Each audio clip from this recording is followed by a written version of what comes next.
we can just kick on. I can see already participants that are already checking in. Good afternoon, everybody. If you're just joining us, welcome to the Conversations with Eddy. Today is a very special conversation. I mean, all the Saturdays are special, but this one is it's a special one, considering that it's a difficult conversation in terms of understanding grief and bereavement.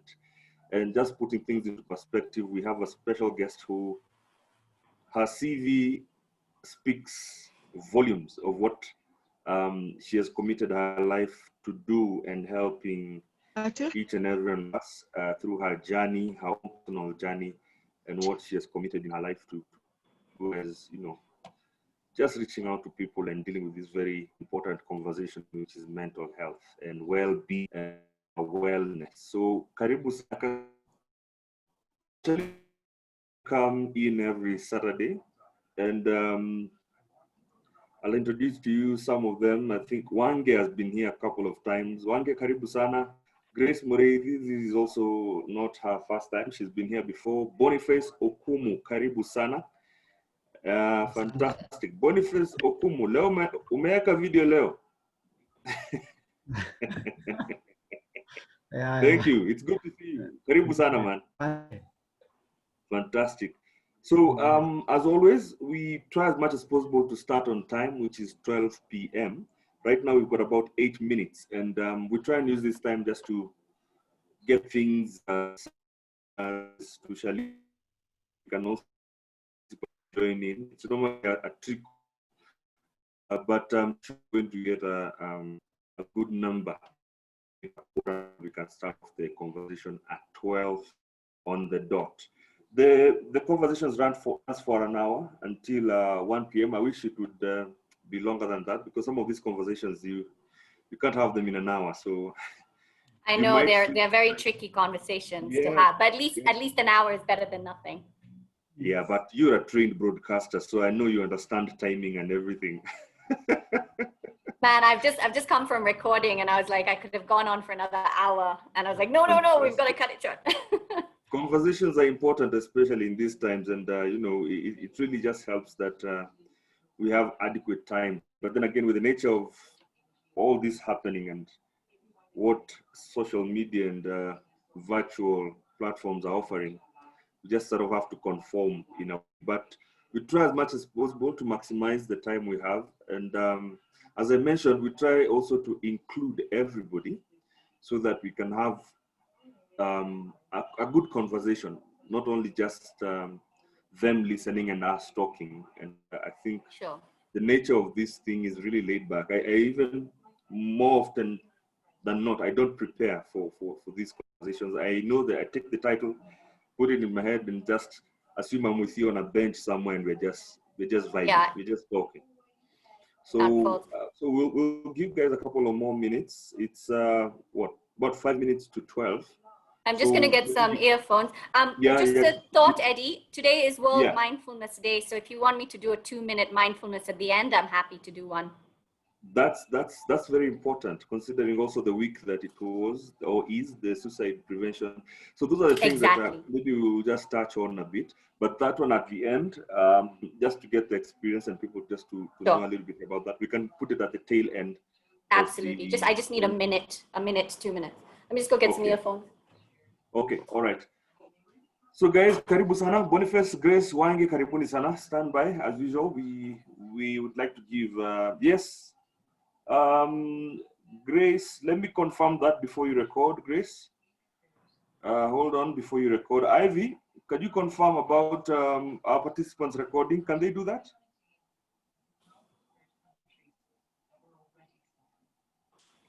Ivy?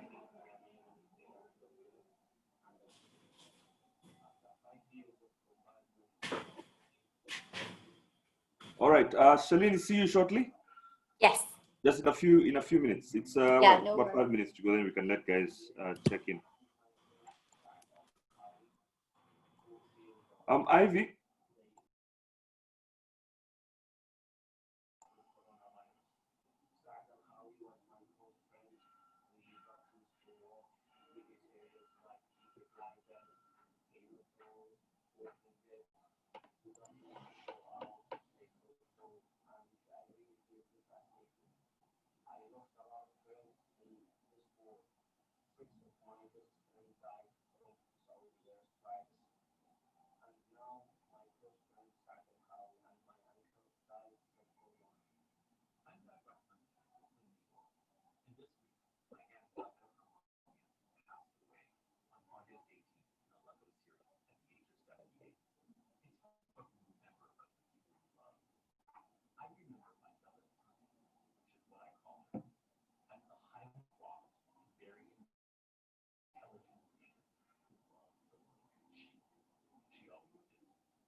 Okay, good afternoon, everybody.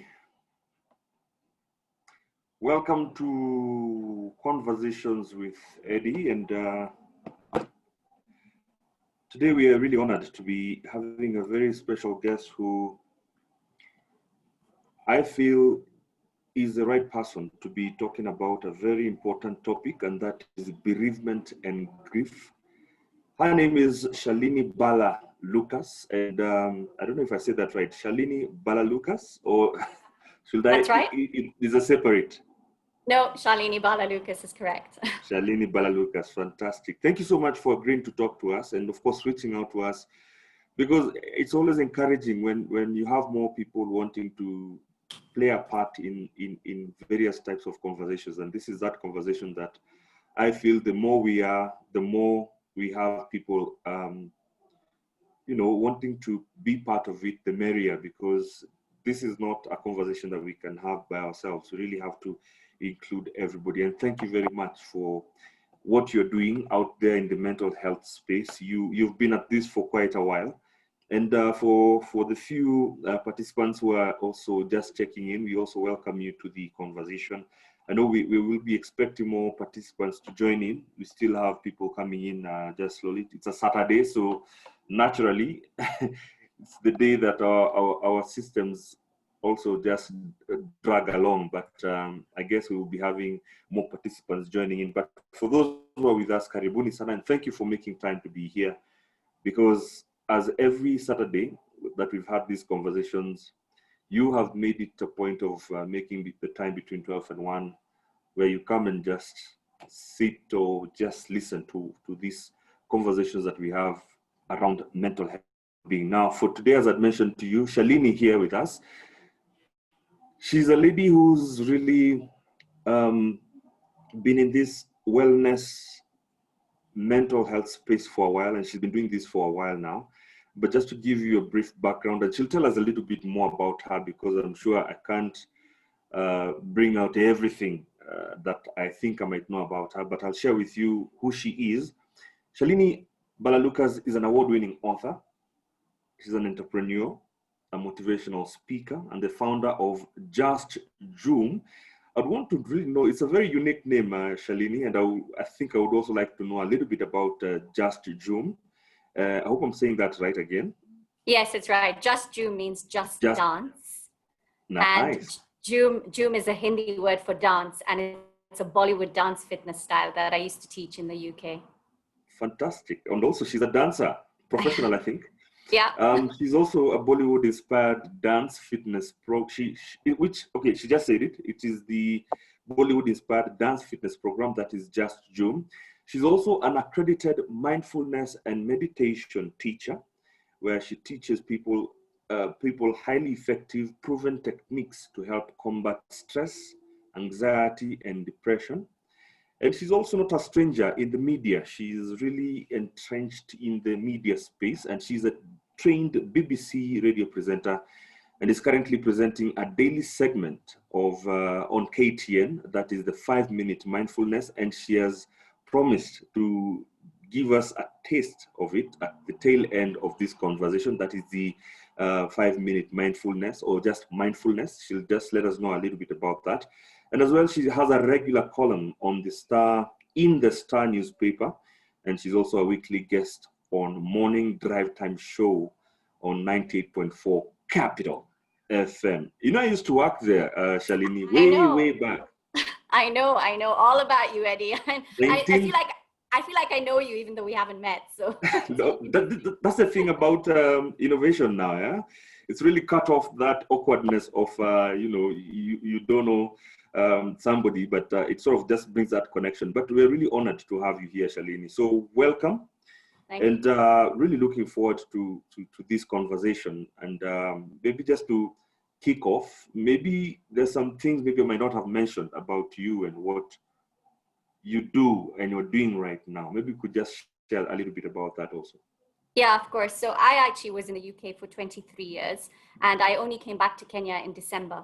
And I wasn't supposed to stay here. I was going to stay and spend some time, because I was born and brought up here. My family are here, and I was going to spend some time here. And then I was going to go and travel the world for 3 years. And then Corona happened, and I ended up staying here. So my background is I moved to the US, and I met my husband Jeremy there, and I fell in love and decided to stay with him in the UK. And there's a full story around that. But that led to depression because I was estranged from my family. Jeremy was Muzungu. He was twice my age. He was divorced. He had 3 children in tow. So my family were like, no, we don't accept him. So I chose him. So for 12 years, I was estranged from him. And as a result of being estranged from my family, not from him, from my family, I suffered from depression. And that is the first time I came into mental health arena. So my work in the UK in the mental health arena has been going on for about 20 years. As you said, Just Joom was a company that I started as a result of my depression. I wanted to start dancing again. I had learned dance as a child. And I created this style of dance called Just Joom. And I trained 300 instructors around the UK to teach my style of dance. And then I became a mindfulness teacher. Mindfulness is a training your brain to really live in the present moment, to be able to combat depression, stress, anxiety. And then about 6 years ago, my husband was diagnosed with cancer, and he died 4 years ago this July. And I turned to my dance and my mindfulness to heal. I became an end-of-life doula. That's somebody who sits with people who are dying. So, you know, we don't all have family and friends who are going to sit with us on our last days. So I sit with people who die so they don't die alone. And I also help them in that transition from this life to whatever they believe is next. And then, like I said, in the end, after 3 years of living in the UK without my husband, I was very sad and very unhappy, and I decided I had to change my life. So I gave away most of my stuff. I rented out my house. I came to Kenya to spend time with family, and I ended up being stuck here because of Corona. But I don't believe I'm stuck. I believe I'm where I should be, where the universe needs me to be right now, because the mental health arena in Kenya is now vibrant. People are talking. People want to talk about mental health, and I have a lot of experience. And within 3 months of within a month of deciding to be here, I got opportunities on KTN. I now do KTN Facebook Lives every Monday, talking to people about mental health. And we've just launched a new show on Capital, Eddy, which is Mindfulness, Music, and More, talking to people about mental health. And we cover everything: widowhood, rape, sexual abuse, postnatal depression, substance abuse. Nothing is off limits, because to deal with mental health, we need to talk about mental health. So that, in a nutshell, is me. Fantastic. I mean, that's a wealth of experience. Of course, my condolences for the loss of your husband, and I guess that's also one of the reasons why you understand this conversation very well. But it's something you've mentioned that I didn't know, that there are people who actually sit with people who are dying so that they don't die alone. Just I know I might be just getting curious by myself, but again, curiosity is what fires up conversations. And I think if you tell us a little bit more about that, because I personally have not known that there are people who actually do that. So an end-of-life doula. So you may have heard of a what is the name again? End of life? Doula, D-O-U-L-A.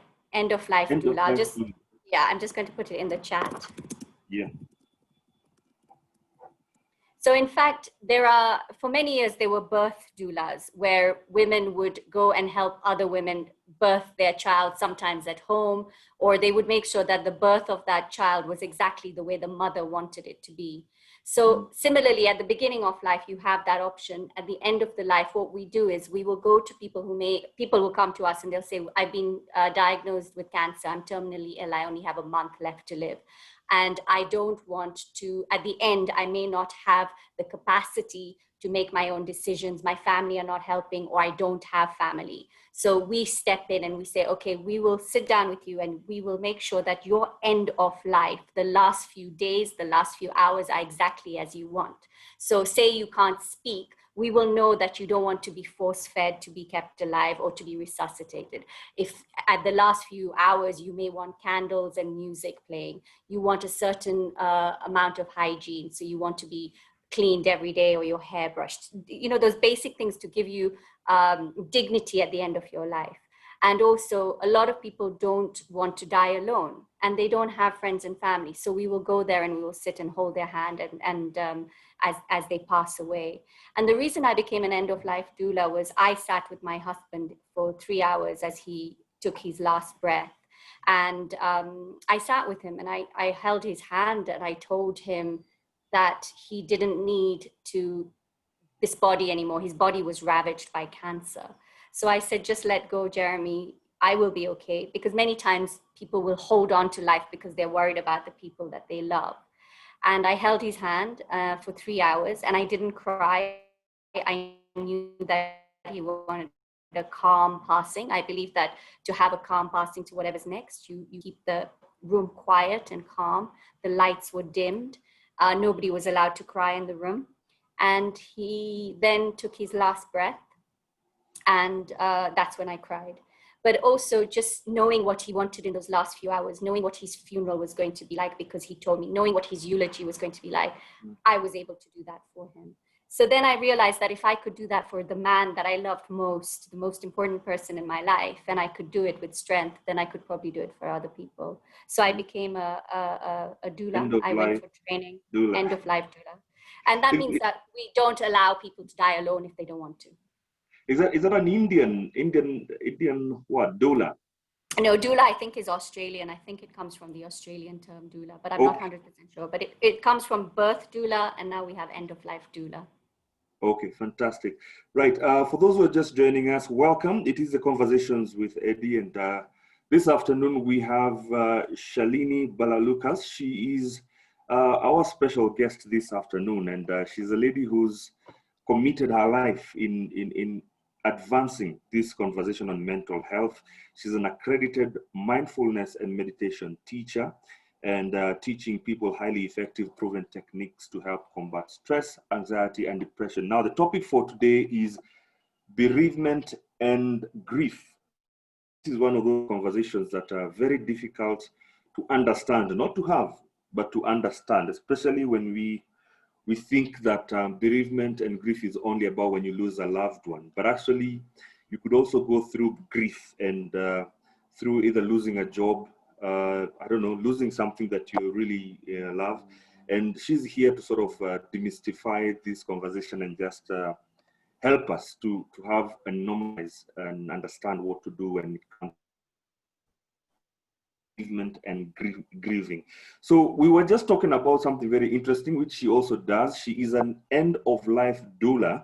And what that is that she basically spends time with people who are dying, people who are about to leave this form. And she's just told us she got into it. Should I say you got into it by chance, after, of course, what your husband went through? Yeah, I think I had to make sense of what my loss was, right? And I was like, there must be a reason that I have had such a huge loss in my life, because my husband died from cancer, and then 18 months later my father died from cancer, and then about a year later my very good friend died from cancer, and then I had a car crash which was wrote off my car that my husband had given me.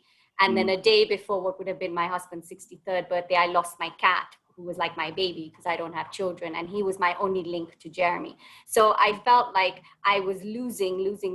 And how was I going to make sense of this? How was I going to give back to people who were dying and grieving as well? So I had to somehow give back. And I think end of life doula for me was my way of giving back. I had got that experience of sitting at my husband's deathbed, my father's deathbed, my mother-in-law's deathbed, and my friend's deathbed. And I thought, okay, now I've picked up how this works in a way, maybe I can give back. So that was my training. Fantastic. And it's more power to you, Shalini, more power to you as you do this and as you also discover. It's a journey. And I'm sure all these things, I mean, they come as we also experience our own journeys. Now, I'd like to just kick off this conversation on bereavement and grief. And maybe you could just start off by asking you, how do we begin or start to understand loss and grief? How do we, where do we start from? Just sort of putting our heads around that. So I think the first thing to say is exactly what you said. Grief and bereavement and loss is not just of a loved one. Yes, the loss of a loved one is going to be the worst loss you're going to ever have, because there's nothing quite like losing a person. But I think we must understand that for me, losing, which was given to me by Jeremy, was a loss. Losing my pet was a loss. Losing a job is a loss. Losing your mind, right? Depression, you lose your mind, form of loss. Who go through menopause, that's a kind of loss. You can't have children anymore. Losing the job already. That in Corona's times now at COVID-19, we are going through a lot of loss. We're going through the loss of a way that we believe life should be. We are going through loss of dreams. We are going through loss of plans, jobs, money, just the way of being. So loss comes in many different ways. And then loss, you lose, comes grief. I am grieving the loss of something. And grief comes in many different ways as well. Your grief, when you lose a person, is going to be a lot more intense than, say, if I lost my t-shirt today. I'll still grieve the loss of a t-shirt, but it's very different. And I think that's important that we honor loss, no matter how big, because I think it's important that we process those feelings. Because what will happen in loss is you will feel, maybe you go through certain, especially with losing people, you go through certain stages. We have to acknowledge those. I remember when I lost Jeremy, I would have rather lose my own life than lose him. That's how much I feared him dying. And I went into a state of many different states of shock and grief, and I grieved in a very specific way. So it's really important to say, we all will have loss. We'll have loss on a daily basis sometimes. We must honor that loss. We must grieve that loss. And we must accept that our grieving will also be very, very personal. And of course, it makes it even more difficult now that I think about it. And when you are with somebody that you know you're going to lose, you know, it's something else when somebody dies suddenly. And when you actually see somebody fading away, and that definitely makes it even harder, and even harder for anybody who does not understand this. How do we then start embracing that when you are aware of what the end game is? Because when Yeah. somebody's sick and they're ailing you, and you see them fading away, it becomes different from how somebody would just instantly, depart. So there's two schools of thought here, and for me it was very, very interesting. So some people will start grieving their loved ones before they've died because they see them a certain way, and then they start fading because of an illness, and they start grieving that process. They know they're losing the person, and so they start grieving that person, and then when they die, the grief carries on in a different way. For me, I didn't see that fading. Jeremy was fading before my eyes, but I chose not to see it. I was in denial. And even until the last minute that he took his breath, I thought the miracle would happen. Somehow he would come back and he would fight cancer. So I did not start grieving him until he died. So there are two ways that happens, that you grieve before the person dies and after. Also, the fact that some people do have that option of saying goodbye, in a way I did say goodbye to Jeremy, even though I probably didn't really believe it. Those who have that sudden death, you hear your loved one had an accident and he died in it. You've not gone through that grieving process at all. It's sudden. You've not been able to say goodbye. So your grief is of different ways. Should I have said this? Why didn't I say this? Why didn't I tell him I loved him before he left? Whereas with Jeremy, those last 3 or 4 days, I was able to tell him how much I loved him, how beautiful our 19 years had been together. So I felt that I said everything I needed to say. And I think not being able to say what you want to is also part of that grieving process. Wow. Okay. Then that throws me to this uh, question, because then it would mean, that being the case, the awareness of that, is there a particular process of grieving now that you've got this first-hand experience, and you've seen people grieve and going through that? Is there a particular way that we should grieve, or is there a particular process to follow? Okay, so first of all, grief is universal. We will all feel grief, okay? But grief is personal. How we grieve is very personal.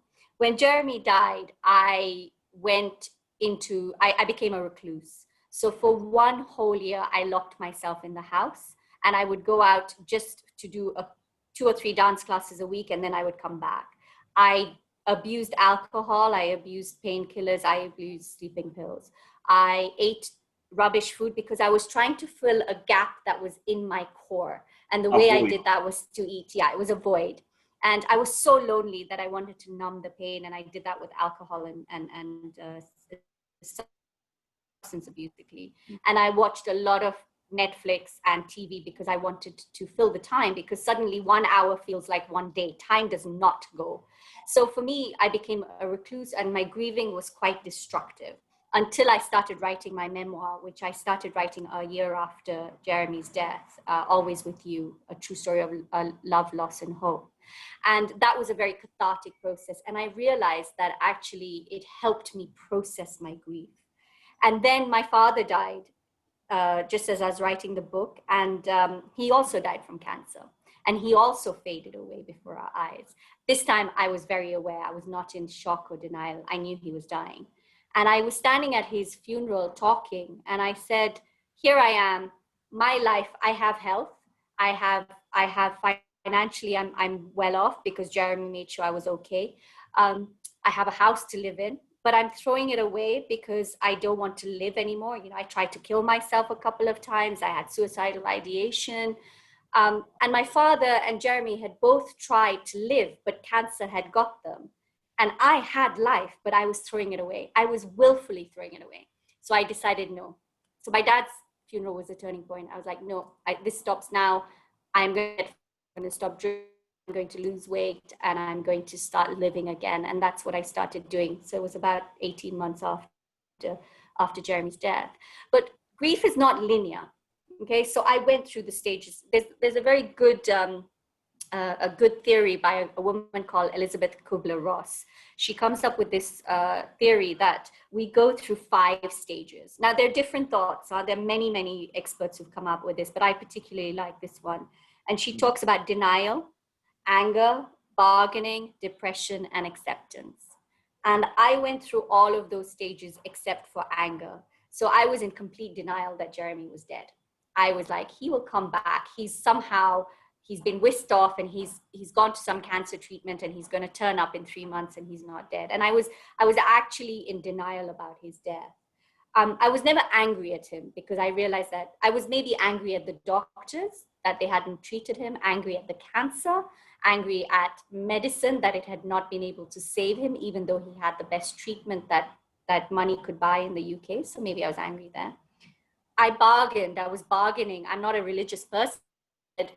I would bargain. I'd say to God, look, if you bring him back, I will do whatever you want me to do, or bring him back for one day so I can just speak to him. And then I definitely went through depression, a very dark, deep depression. And then there came a point at my father's funeral and thereafter where I came to an acceptance that he's dead and he's not coming back. And I now have life, and I now have to live. But it was not linear. I went through denial, and then bargaining, and then anger, and then back to denial, and then depression, and then back. So it's not a linear process. And I think that's really important to know. To understand. Well, it's not linear. So everybody has got their own processes depending on the circumstances that has brought them to that particular place. Absolutely. Now, I remember we started off by also distinguishing that there is a difference between grieving for the loss of a loved one and grieving maybe when you've lost your job and many other things that are important to us. Now, does losing a loved one and losing a job deserve their own grieving processes? I mean, it's grieving at the end of the day, but do they deserve their own grieving processes, considering, yeah, it's grieving? And just before you answer that, I'd like to welcome those who've just joined in the conversation. We have about bereavement and grief, and we have our special guest, Shalini Balalukas, and she's here talking to us about this. As I always say, these are very difficult conversations within the mental health space, but the more we have it, the more we make it easier to normalize it and just to make it like a normal conversation, because these are things that directly affect us. And I'm sure I would like to have this conversation, not just by myself with Shalini. I want everybody else who's here that you might have a question. And by the way, this is a topic that we all have questions to, but we don't know who to ask. We don't know where to go. We don't know where to reach out. And I'm also a student here. I'm not just having this conversation with Shalini. I'm also learning. So if you have a question, if you have a comment, if you have something you'd like to ask Shalini, please go to the chat area, type in your question. I will share it with her. And then you could get a very important question that maybe you've never had closure for.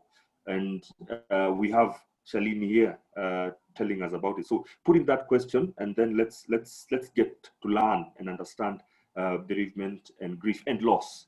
Yeah, over to you, Shalini.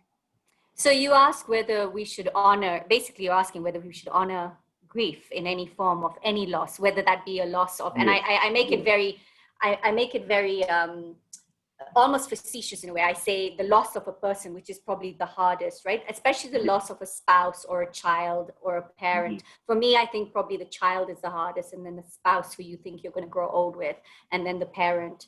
But it's relative.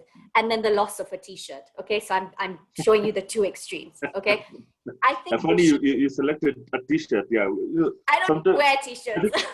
Well, I'm sure that some of us here who've got t-shirts they've had since they were teenagers and kept it just somewhere in the wardrobe. But yeah, it could be also very heavy to lose it.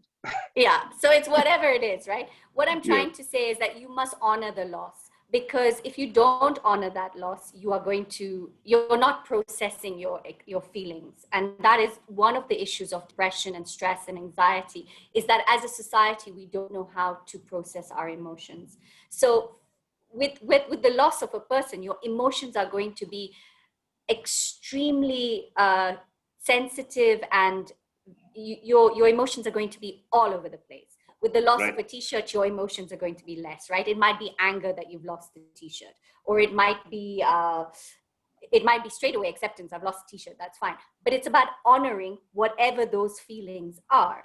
And we have to honor feelings on a day-to-day basis, because every day our feelings are changing. And if I don't deal with that grief, which is manifesting in anger or sadness or fear, then that feeling is going to be suppressed, and that will then manifest in different ways. So we have 5 basic emotions. We have a lot more emotions, but if you look at it, if you go to a lot of different psychologists and stuff, the emotions are all just different words for 5 basic ones. You have fear, you have anger, you have sadness, you have happiness, and then you have love, which is a kind of all-encompassing. Every other emotion you feel is usually based around those 5. When you lose something, you often feel fear, anger, or sadness. And these are very destructive emotions. They're important emotions. We are human beings. How do we then express them, not suppress them? So whatever you lose, you must grieve it. It doesn't matter whether it's a person or a t-shirt, you must grieve it. And I'm not saying, your grieving is going to be different. It's not you're going to have a funeral for the t-shirt, right? You're just going to grieve that loss of it. And I want to bring humor into this because actually It's humor important. got me through grief, right? It's It really got important, me through. Shalini. I think, in fact, I welcome that idea. Throwing humor in any of these conversations is very important. It helps us grasp it even better. Yeah, absolutely. And I think also humor is a really good thing to, the thing we must realize is, one, we don't talk about death enough. All right. So we are so scared of talking about death. But hey, guys, the reality is we're all headed that way. With every breath we take, we're headed towards our death. So let's start talking about death, because I never spoke about death. Because I remember when I was a child, I'd say, I could, in front of my dad, I'd say, I could have died, that happened to me. And he'd say, don't talk like that. But hang on a sec. So we never talked about death. So when Jeremy died, it was like, shock, he's dead. But hang on, he had cancer. He was going to die one day. Okay, he died when he was 59. I would have liked him to stay another 20, 30, 40 years. But the reality was, why was he special, or why was I special that we were not going to have death in our lives? And I am headed towards death. I have no fear of dying because I have already had the most fearful thing to happen to me was to lose Jeremy. That's happened. But if we can take away fear from dying and death, we would make it a lot more bearable. You're never gonna make it okay, right? For me, it doesn't matter that I speak about death, and if now my loved one die, I'm still gonna grieve them. But at least I won't fear death. And I think that's what we need to start looking at. We need to start having these conversations that we are all headed in that direction. And also the main thing is, if we all know we're going to die, or we all accept we're going to die, then we are going to live more fully. Because some of us think we're going to live forever. But hey, the reality is life is it's finite, right? It's short. We need to make the most of life now, so that, because I might not have life tomorrow. All I have is this moment. Now, so this moment. Yeah. This moment is all that counts. Yeah, I might go out there and get hit by a matatu tomorrow, and that's it. It's over. Quisha, right? Done. If I can say this moment, I'm living fully, compassionately, and having fun, then I'm living. Now, I'm not saying that life is all fun, right? We're going through a lot of crap at the moment with Corona. People are losing jobs. People are not knowing even how they're going to put food on the table. People don't know how to homeschool their children. It's a nightmare. We're going through mental health issues. But what we are now doing is we're beginning to fear the future, because we don't know what our future is. It's not normal. And we're regretting the past, that maybe actually we've made mistakes, and what about the past? I had this wonderful life and I didn't enjoy it. Forget it. We've got to now focus on what we have in front of us now. And I think that's really important. It's very important, and you brought up a very important point, and I just put it into perspective. The way I understood it is, when we don't talk enough about death, we really end up fearing it. And the more we do that, the more it becomes this strange thing, which is part and parcel of what we do. Every breath we take is just bringing you closer to your death. But I just also think a lot of it can be pointed towards the society and how we've been wired to look at things. And you've given a very fantastic, example of, you might have been saying that what that statement to your dad that you would have died, but it was just in jest, or maybe you really didn't think of it that way. But then again, our society has taught us if an elderly person listens to you, or somebody listens to you saying something like that, they stop you. So you get wired.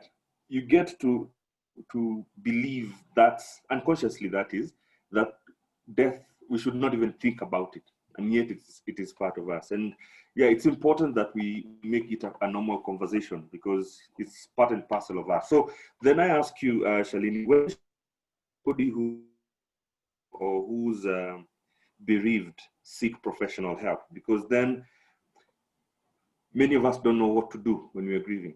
But at what Immediately. point? Yeah. Immediately. Well, sorry. Immediately. Mm. So for me, it was Jeremy died on the 28th of July. And for 2 weeks, I focused on his funeral. I wanted it to be the best funeral that I could possibly arrange for him. So my focus was funeral for 2 weeks. But I think even within 3 days of him dying, I went to see a bereavement counselor. And that was offered for me in the UK. There's a good system in place. Unfortunately, in Kenya, from what I'm seeing, those systems are not in place, and it's much harder to get help. But the help is there. There are counselors. You can go online. You can find help. For me, it was immediate. I had to go see a bereavement counselor immediately.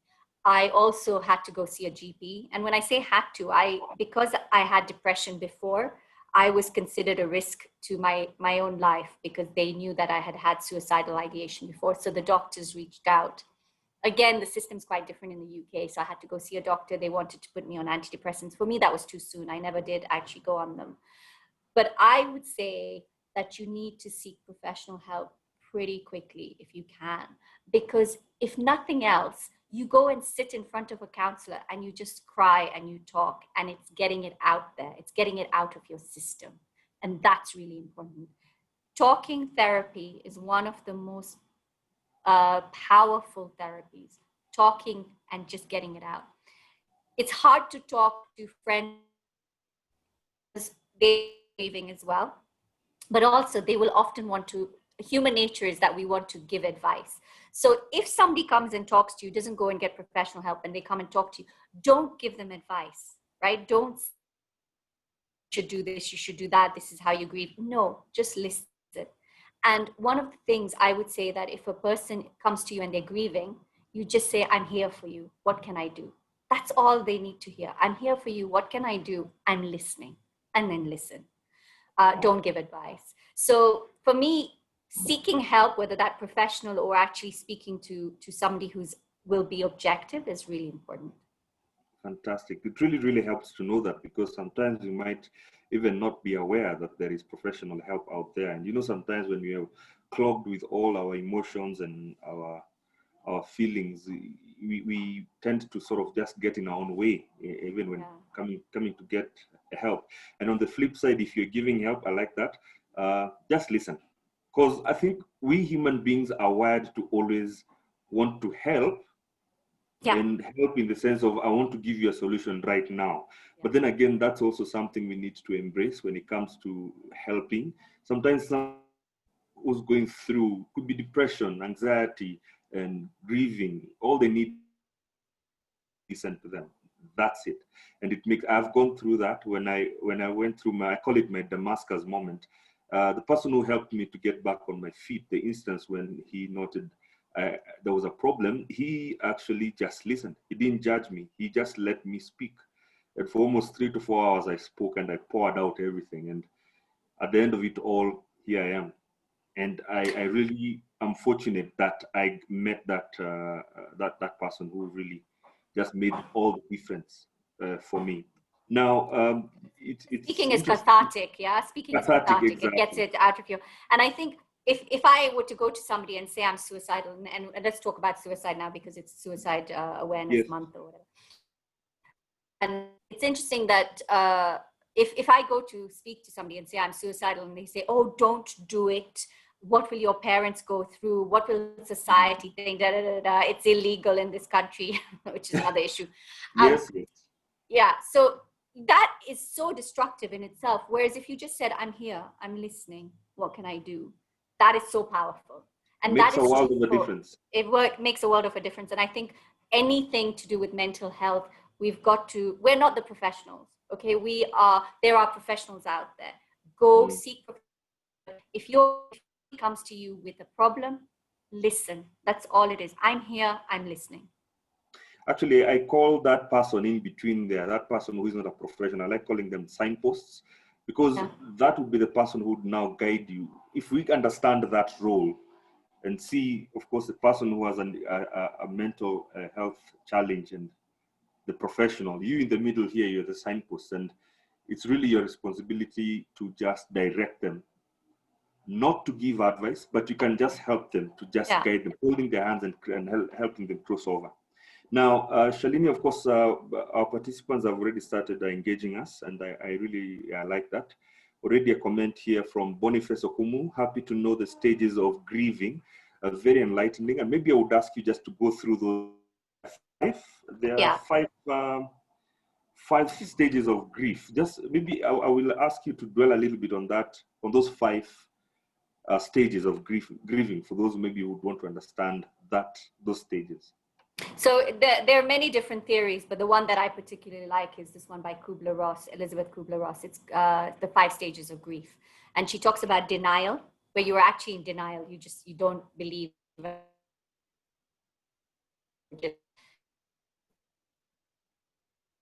job again. That denial.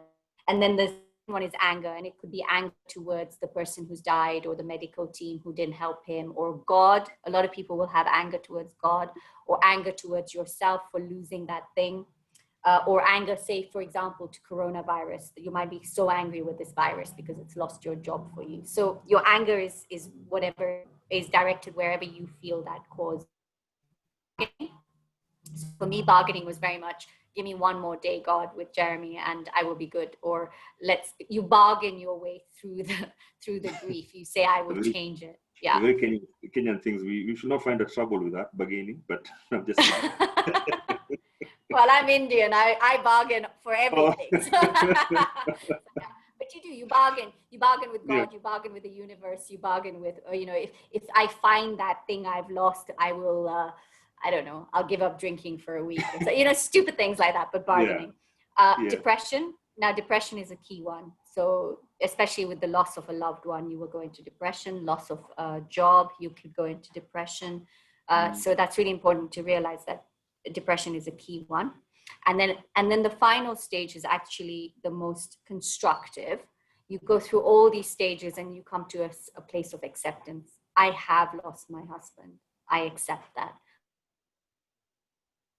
Acceptance means that you now accept you are in this current moment, this present moment, today, now.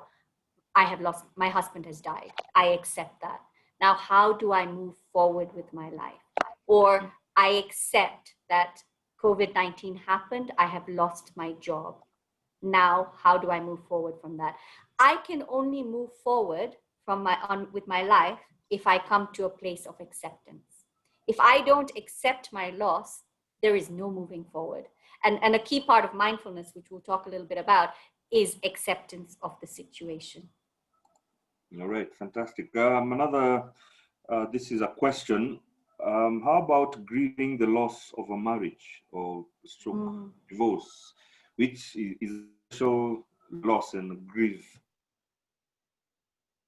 So that's a really good question, because it could be, there are ways, right? So maybe you choose to leave the marriage. So then you are in control, but you still grieve it because you married this person knowing or feeling that you were going to spend the rest of their life with them, your life with them. And it's not, it's a loss. You also could be that they have an affair, so you end the marriage. Could be that they end the marriage and you don't want to end the marriage. So there are so many things that come in from a loss of a marriage or a relationship. You don't have to be married, huh? It could be a relationship. You could also have a loss of a relationship with a friend or a parent, right? You might fall out with your family member. These are stages, right, of anger, bargaining, denial, and depression and acceptance. But it might be, when we talk about these stages, it's different it's at different intensities. Okay, so I'm not going to be in a depression for losing a t-shirt as much as I'm going to be for losing a person or a marriage, or so again, you go through those same grieving process. Some people leave a marriage and they're happy, so they might not go through those five. They're liberated, right? But they have a loss of their future to be. They have a loss of what they thought their dreams were going to be. I know that when I lost Jeremy, I didn't just lose a person. I lost a part of me. I lost my identity. I lost my dreams. All our plans I lost. So it wasn't just losing the person. When you lose a marriage, you lose your identity. You're no longer the wife or husband of that person. You lose your plans together, your dreams together. You got married to have dreams together, to have plans together. You lose those. So it's not just about the loss of the thing or the person at the time. It's also everything that's associated to it. And that's really important to remember. Fantastic. I hope that, and I think that's very loud and clear. And you've put it into perspective in a way that I've never really thought about it, that you could actually still you'll still grieve even if you're the one who left and you felt liberated. Because there is that aspect when you got into that relationship. Of course, you had a vision, you had ambitions, you had a future that you had already created, especially if it's a marriage and any relationship that is at that point. And yeah, I'm understanding that now. I think also it's important to realize that grief will rear its ugly head again and again, huh? So you know, grief, I think of grief like this when I lost my husband. So when he died, I was in physical, mental, emotional, spiritual pain. So even I felt like my hair hurt. That's how much pain I was in. My fingertips hurt. And I used to get these piercing pains in my heart, literally my heart. And there is a syndrome known as broken heart syndrome. Your heart actually gets damaged by grief. And I think of it as holding this stone, and the stone has these jagged edges, and the jagged edges keep piercing your heart, and they hurt you. And over time, those jagged edges smooth out. So the stone is still, you're still holding the stone, but they're now smooth. So the piercing pain goes away. But what you're left with is now a heavy ache. And for me, that's really important, that I always carry that heavy ache, because that means that I loved Jeremy and Jeremy loved me, and our love is eternal.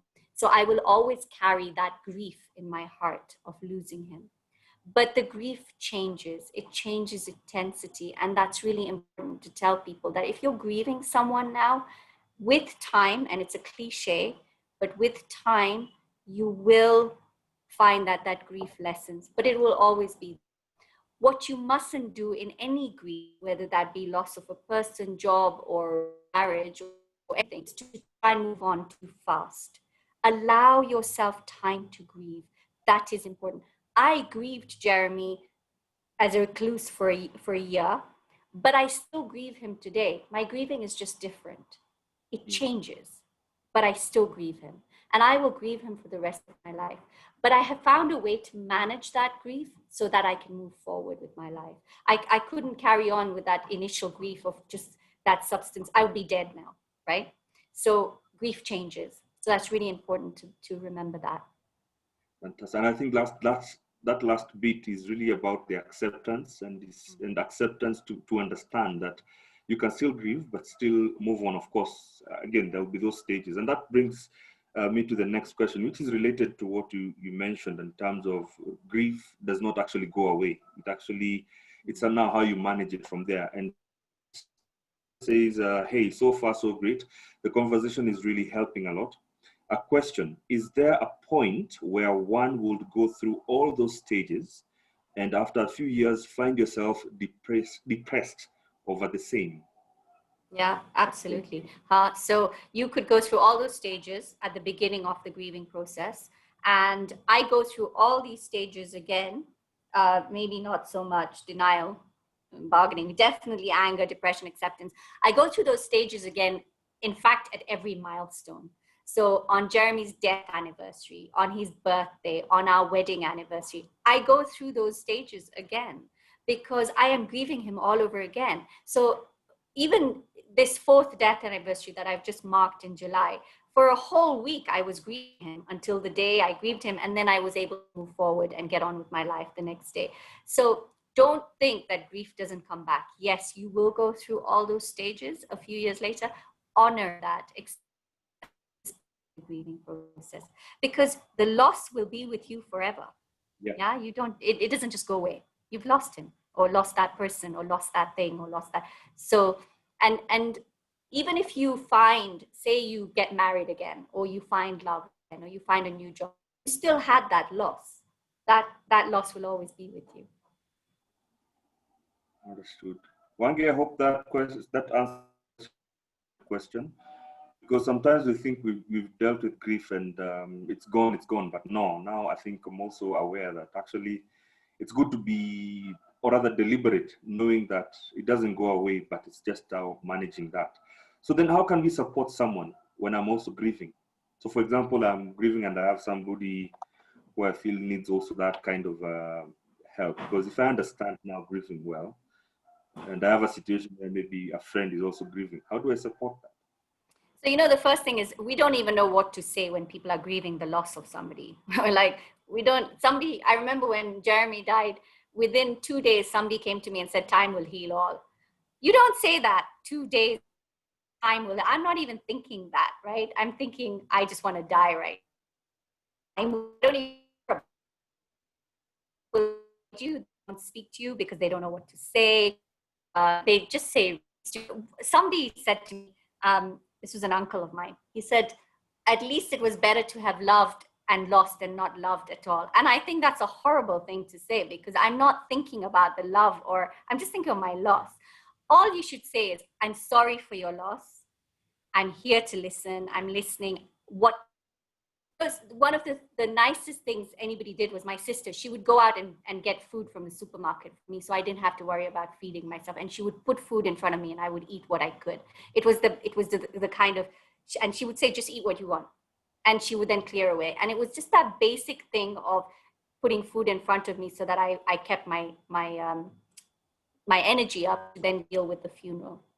Or if you have children, it might be that you've lost your husband and a friend comes to you and says, I'm taking the children off to give you time. It's the practicalities, right? It's the little things.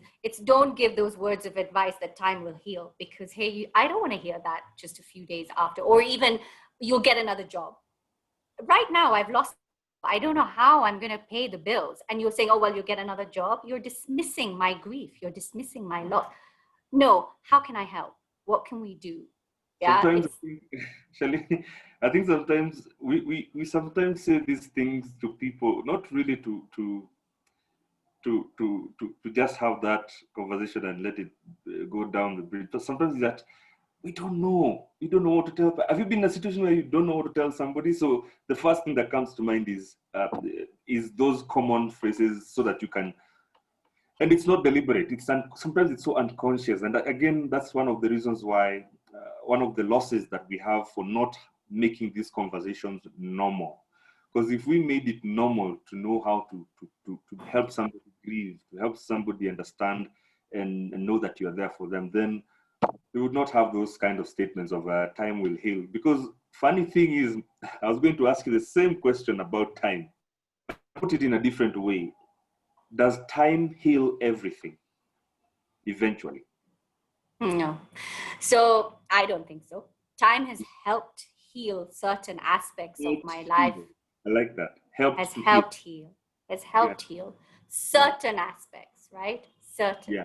But time will never heal grief fully, especially the loss of a person, I don't think. I will never be healed completely. But I'm not sure I want to be healed completely, because I feel that I want to always remember Jeremy as somebody who was in my life and who still is a part of me. So time will help heal, but it won't heal completely. And I think, but also when you've just been bereaved of whatever it is you've been bereaved, the last thing you want to know is about time healing. You're not ready to heal. You need to grieve first before you heal. Do you see the difference? You have to, grieving is part of that healing process. So, and you have to accept that you have lost something before you can even start thinking about healing. You have to go through those that bargaining, that depression, that anger. You have to go through all that before you even start thinking about healing and moving forward. So for me, it's the most powerful thing anybody said to me when I lost Jeremy, when I lost my father, was, I'm sorry for your loss. I'm here for you. That's all I needed. Those people who try to help in using those terms, or try to just take over, or let me do this, let me do that. No, how can I help is what I wanted people to take over the organization of Jeremy's funeral. It's part of the process. So it's, and sometimes the wrong, how to sit in silence. People want to fill in. I'm guilty of that. Human nature, and sometimes you have to do something. We are wired to always want to do something. And again, I'm glad that we're having these conversations, because we can really understand that sometimes, for one, silence, it can help. You don't always have to say something. Just being there, sitting, and just either hold that person's hand, don't say anything, you're good. But then again, how does grieving affect our physical? We've not talked about that. How does it affect our physical? Because I know anything to do with our wellness affects our physical. And World Health Organization keeps on saying it, the health without mental health and or without wellness, because it complements our overall being. So grieving definitely would have some form of effect on our physical being. How does it affect us physically? Okay. Good question. It's a really good point, and I don't think we talk about it enough. We are not separate entities. We are holistic beings. Our mental health, our physical health, and our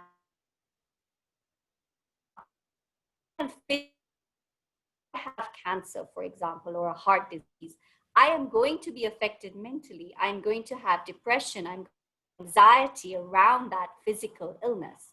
If I have depression or some kind of anxiety in your body, when I had depression, my hair started falling out. I used to have a lot of terrible headaches. My jaw would ache, my fingertips would ache, because my body was reacting to my mental state. And then spiritually, I remember when I lost Jeremy, I lost that spiritual aspect. We have to really, and for some people, spirituality is religion. I'm not religious, I'm spiritual. For some people, that may be meditation, that may be spirituality could come from nature. So whatever you have to nurture all three things. I have to look after my body by eating well, sleeping well, and exercising. I have to look after my living, enjoying life. I have to look after my spiritual by whether that be through prayer or compassion or altruism. That I have to look after these three aspects. One of them is out of sync, then the other two will suffer. And so we must start looking at ourselves. And the medical systems around the world must be looking at us as holistic beings. Because when Jeremy had cancer, nobody asked him, healing, what's happening with the anxiety, what's happening with depression. Nobody asked him. They were so worried about treating his cancer, right, that they didn't actually ask him how he was mentally and spiritually. And I think that was lacking in that medical field. And I think that's what we now have to start. We need to get holistic. It is surprising, after all these years of medical practice, and there's still a disconnect between a GP and a therapist. It's so shocking, and when you put it in that sense, it really blows my mind to imagine. There hasn't been, because I've seen it also, even when I'm sick, nobody cares about this. How is this? How are you handling now this mentally? How are you dealing with this in terms of your to change? And I think COVID also, in a way, is this conversation, because at some point I really thought we hadn't even started to scratch the surface of. Can see there is some impact and some concern and some need to make this mental health and wellness conversation a priority. Now, I know our time is almost running out, and I know you that to experience it, and that is mindfulness. But as you do that, let me just see if we have any. Um, hmm. Okay, Beryl, did you want to ask or did you type the on chat? I'll ask. Okay, Wait, what comment? no, no worries. Shalini, we have Beryl here with us, and she has a question. I think she thought it's easier to. Yes. Uh, for me, I lost my younger brother. I'm the firstborn, followed by three brothers, and I really blamed myself for a long time for being a bad sister and not being there and advising him. And for the longest time, I was angry with myself. I was angry with him for the decisions he made, his friends. So I also went through depression for 1 year. I locked the whole world out. But it's a time when I was having my baby. So I almost lost my baby because of stress. So she was even born into the ICU. But anyway, fast forward, I also lost my marriage. But it's a marriage where the way you speak about Jeremy, that you're gonna miss him and you think about him. For me, it's different. I was married to a narcissist, and he frustrated my life, and he took me into depression, and I was even admitted. My body was shutting down. Yeah. So how do you grieve something like that? Because I was angry. I don't say I miss him because he was like a prison warden for me. So I feel like I'm free. So it's really been confusing for me, how to grieve something like that. Marriage. I've been married long, and then, but it's someone I don't want in my life. But I have to be. He has to be in my life. He's father to my kids, so it's really tough for me, trying to grieve and pray, and it's just I don't know how to do it. Thank you for your question, Beryl. And I'm sorry for your loss and many losses as well. This has obviously been a really tough time for you. So the first thing I would say with your brother is it's not in your hands. People's lives are not in your hands, and it's not your fault. Whatever he did, whether he took his own life or however he died, that is his journey, and you can't blame yourself for that. So the first thing I would say for you for that is to forgive yourself. And the way I would suggest that you forgive yourself is to do some forgiveness meditations, and these are available online, but also you can journal around this. You write to yourself, you tell yourself why you're forgiving yourself, because this was not your fault. So this is really important that you forgive yourself. You also forgive your brother for dying, yeah? Because there's this anger towards him that why did he him? That was his journey. So that's first thing, forgiveness. Secondly, you talk about your almost losing your child, but you didn't. And again, I think there's maybe a sense of guilt that you put your child through that to begin with. You forgive yourself that. Yeah, forgiveness, I feel, is the key for you here. And then with your ex-husband, you write him a no-send letter. Okay, and a no-send letter is a letter that you write that you are never going to send to him. And you tell him exactly how he made your life hell and how you're really glad to have got rid of him. And you're not grieving him, you're grieving the loss of that dream that you had, but you will move forward because you are stronger without him. And you write all this in a letter that you want to say to him. And then you fold it up, you keep it for a day, and the next day you read it again, and then you burn it. Because you ceremoniously burn it. Now, this sounds like really weird, but the thing is that you're doing is you're getting these things out of your system. And you are forgiving yourself, but you're also telling him, and you let the universe do his, because the other thing is you cannot be judge and jury. Okay, he has done all these things to you, but you have managed to get him out of your life, but you haven't processed those feelings. So for me, those are key ways of processing. Does that help, Beryl? Yeah, it does. I think it's been mainly the forgiveness part, and that's one thing I'm learning right now.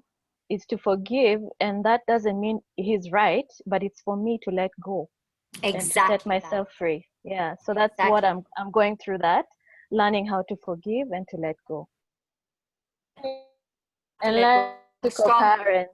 Yeah, Yes. seeing him, just I feel like just running away when I see him, but I have to learn to co-parent. You know why you still has some power over you. You need to take that power back. And the way to take that power back is to tell him without telling him what you feel. And then actually look at him and say, does he hold any power over you now? He doesn't. You're free of him. You made that decision. He's out of your life. Yes, you have a child together. You have to take that power back. And there are ways, journaling, no send letters, meditations, the way to do, and letting go and accepting that you have to let go of the marriage as well. Okay. Great, Thank you. fantastic. Beryl, I hope that that opens a new chapter for you in a way. It does.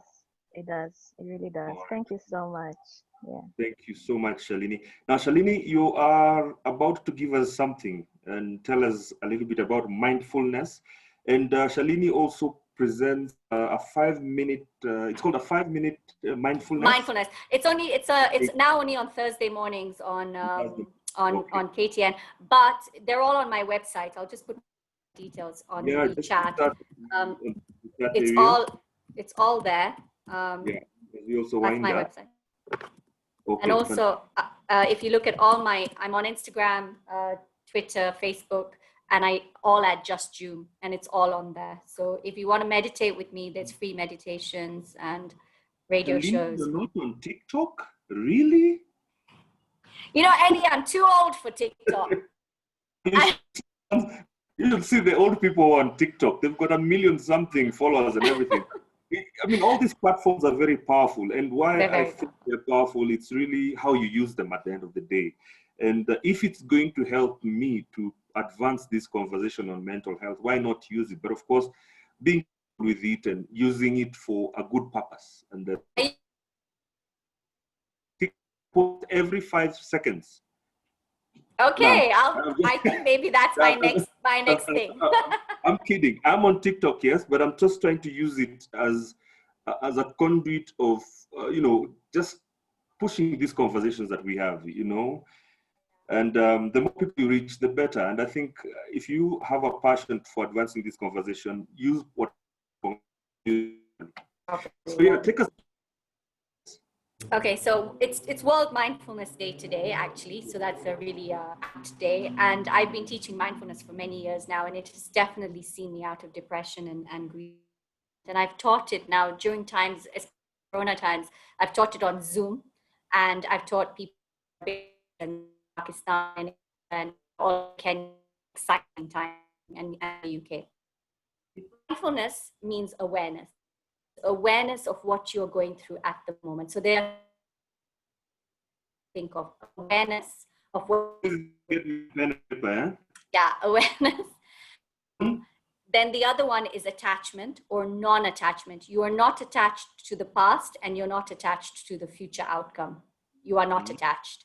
You're not attached to things. You're not attached to people. You're not attached to feelings. You have non-attachment. And then the third A is acceptance of what is now. And how this helps you is we live as human beings with regrets of the past and fears of the future. Mindfulness teaches you to live in the present moment, because this second, the next 10 seconds, this is all we have, right? I might get up from this chair, fall over and hit my head, and then I'm gone. So this is all I have. And so I live present moment. And the way to train your mind to be present is to, we have loads of thoughts. We have between 50 and 60,000 thoughts a day. And many of them we don't even know. You're not good enough. You're too ugly. You're not going to ever be rid of that bad marriage. You're a bad mother. You don't even know that. What you're doing is you're bringing awareness to your thoughts and saying, the thoughts are not my masters. I am the master of my mind. These emotions I'm feeling are okay to feel because I'm a human being. I should feel anger. I should feel fear. I should feel happiness. But also these emotions will pass. This too shall pass. Nothing is permanent in our lives. Sadness is not permanent and happiness is not permanent. That's really important. So mindfulness I train my brain to be present in the moment. And over 8 weeks, if I do these different exercises, my brain will physically change to be present and more mindful. And I will enjoy the smaller things in life. So if I'm drinking a cup of tea mindfully, I will enjoy that. You know, how many times have we opened that bar of chocolate and eaten the chocolate before we even know it, we've finished? Or we've poured that first glass of wine and I drink the first sip and I think this is beautiful. But before I know it, I'm like, who drank that whole bottle of wine? It wasn't me, but it was me. Is that why when I finish my chocolate, I still have to tie it apart just to make sure there's nothing else left in there? And Eddie, I bet you don't even realize you've eaten the whole bar. You're like, and you know, it's like opening that packet of crisps and the first crisp is great. And then you eat, and then you're like, did I really eat all that? Then you get depressed again. Yeah. So it's about enjoying that glass of wine and not drinking the whole bottle. That moment. Enjoying the moment. Yeah. You know, I had somebody say something, Shalina. Sorry for interrupting you. And it just struck my head. You know, you've taken Skittles? They've got a variety of flavors in candy. Yeah. I was just seeing a video and she was saying we let so many things pass us by not enjoying certain things in life. It's, for example, taking a handful of Skittles into your mouth and enjoy. You will never enjoy the different flavors of every Skittle. Exactly. So take a Skittle, one flavor, put it in between your tongue and the roof of your mouth, and just savor that taste. And I think that's how we should be looking at life. So that's a really good meditation, actually. There's a raisin or grape meditation. Just take one raisin or one grape, look at it, smell it, feel it, and then put it in your mouth. And then after like you tried it around your mouth, then bite into it. That grape or raisin will never be as sweet as, it'll be the sweetest grape or raisin you've ever eaten, because your mind is on that. Right? Exactly. Instead of taking a handful of raisins, chucking them in your mouth and then just, downing them. So so tonight, when if you all drink red wine or white wine tonight, when you open your bottle of wine, feel the pop of the cork or the unscrewing, and you know that glug glug glug sound into the glass. Listen, because that will then have your first sip and see what that feels like, and then savor that glass. Don't just drink it, and your glass of wine will never be the same. Amazing. Amazing. Right. Let me just do a quick 1 minute with you, because mindfulness is all about breathing, and that's all it is. It's not religious. It's and it's focused on the brain. So closing your eyes or lowering your gaze, you keep your palms out on your knees, and we're just going to do a minute. So closing your eyes or lowering your gaze, whatever you feel comfortable with. And breathing. Breathing in through your nose and breathing out through your nose. Honoring every breath into your body and every breath out of your body. And if you find your mind has wandered because of thought, that's okay. Don't judge yourself. Be kind to yourself. That's what minds do. And focus on your breathing. Breathing in and breathing out of your nose.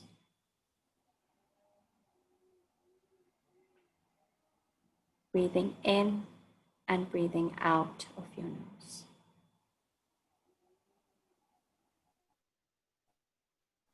And if you have any thoughts, allow them to float through your mind like clouds.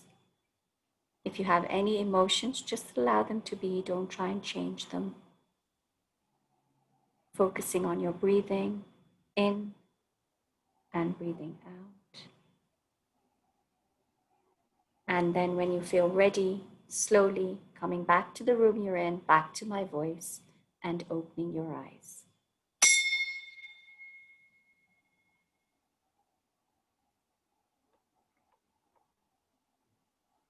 So we just had a virtual meditation, right? A 1 minute meditation. That's all you need. Amazing stuff. Shalini, thank you so much. Really, really honored to have you here this afternoon. I mean, this went better than I thought it would, and I hope it has had an impact on each and everyone. We didn't have that much of a quorum, but I always say, even if we were talking only to one person, that one person and has had an impact is more than anything. So to everybody who's here, thank you so much for, just making time to be with us, to be with Shalini, to listen to Shalini, and being brave on having this conversation. Thank you so much for the questions, the remarks, and the comments. I always like appreciating everybody. Ivy, asante sana. There's Bernard Ngeno, thank you very much. Berry Lokumu, asante sana for the question. I think it was only you learning something about that. I think somebody here who might be in the same you has learned something, and maybe they were not confident enough to ask the question. And that's how I look at it. We're all brave in our own little ways, but being here is much more braver, because one person will ask a question and you will answer that for everybody who's here. So thank you very much, Beryl. And again, thank you to Basic Needs, Basic Rights for helping us have these conversations every Saturday.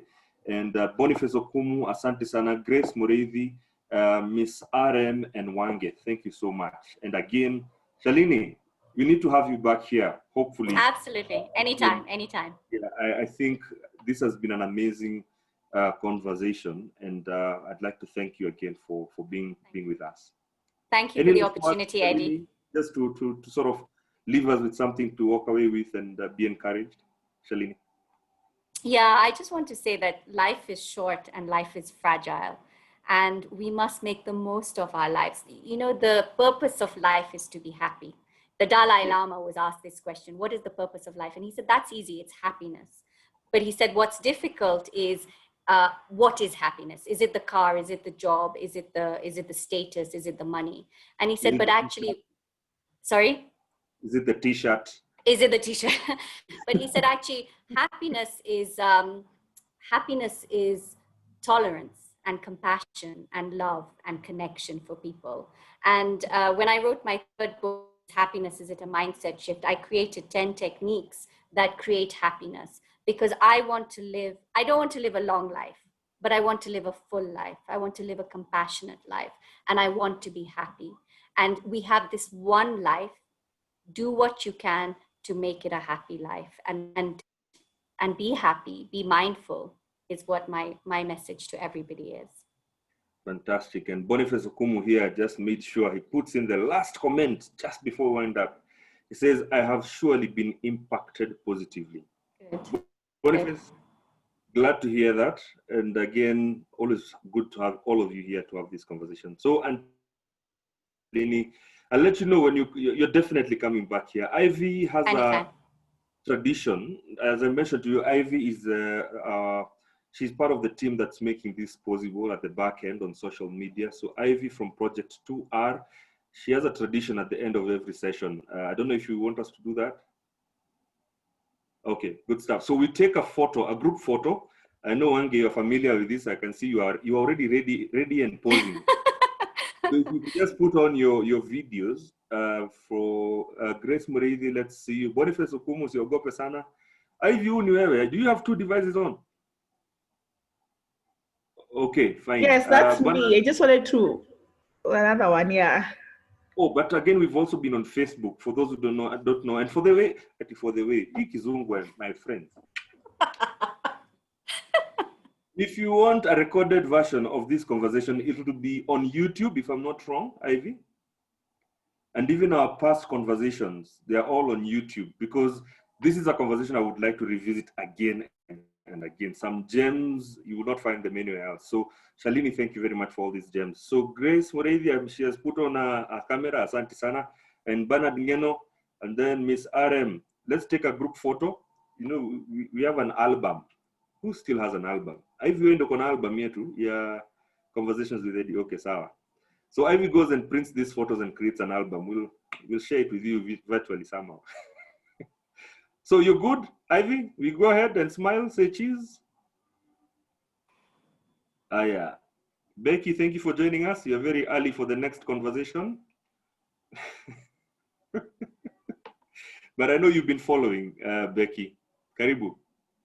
All right. Ivy, you happy? Okay, fantastic. Have yourself a fantastic weekend. See you. Thank you.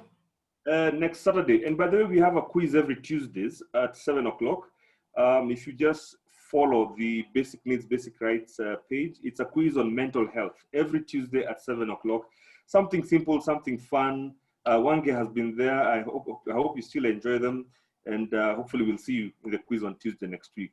Until next Saturday, kwaheri. Thank you. Bye-bye. Bye. Thank Bye-bye. you.